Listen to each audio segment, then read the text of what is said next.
Evening. I hope you all are doing really well. So ఈ రోజు నేను ఒక ఇంపార్టెంట్ విషయం అడ్రస్ చేద్దామని వచ్చేసా.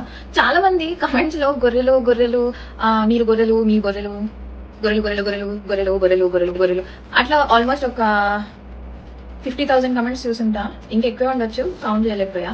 బట్ యా, ఉట్టి గొర్రెలు గొర్రెలు అంటున్నారు. అరే మీరు ఎప్పుడన్నా ఒక్కసారి గూగుల్ చేశారా? మీకు గూగుల్ ఉంది కదా దొంగలారా.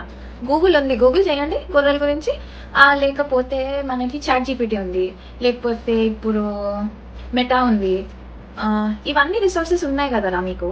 ఒక్కసారి మీనింగ్ ఏంటి చెక్ చేయండి.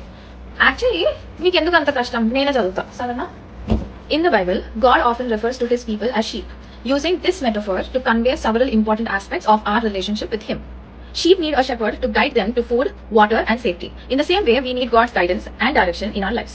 Actually, చాలా పెద్దగా ఉంది, బట్ సారాంశం ఒకటి చెప్పేస్తా. So basically, the metaphor of sheep highlights our dependence on God, our need for guidance and community, and God's loving care and provision for us. Simple. మీరు గొర్రె గొర్రె గొర్రె అంటున్నారు, ఒక్కసారి వెళ్ళి గూగుల్ చేయొచ్చు కదరా. Cute boys. This is what I thought I would share. It's okay మీరు గొర్రెలు అనొచ్చు. ఇట్స్ జస్ట్ దట్ ప్రతి బర్రె వచ్చి గొర్రె అంటుంటే కొంచెం ఒకలాగుంది. మీరు ఏ మీనింగ్ అంటున్నారు మాకు అర్థం కావట్లేదు, బట్ మేము తీసుకునే మీనింగ్ లో మేము తీసుకుంటాం అంతే కదా bro. Until our next video, be kind, be polite and share the gospel.